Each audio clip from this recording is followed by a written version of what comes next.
Yes, greetings, my dearest brothers and sisters all over the world. Here today we are for a special reason because, as per you know, that in Pakistan the same situation we are carrying for long time, and this is the current issue which happened recently. A 13-year-old girl was kidnapped, and after that she was forcibly convinced to change the religion, and now they have did the marriage of her with the 44-year-old man. So here we are to do the protest against this Christian law which is destroying the life of many people.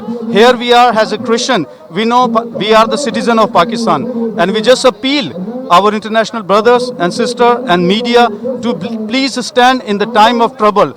You can see all over that people are just taking this special action so that we can prove that many people are doing such kind of miserable things with the minority here in Pakistan. So we would be very happy if you just stand with us in prayer and in the congregation of your great sport. Thank you very much.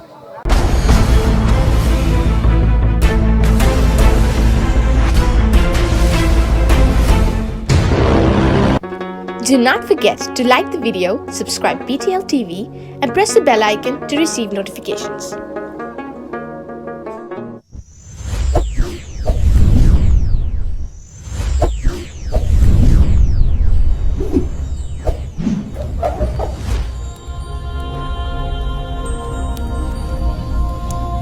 Jesus is the light of the world.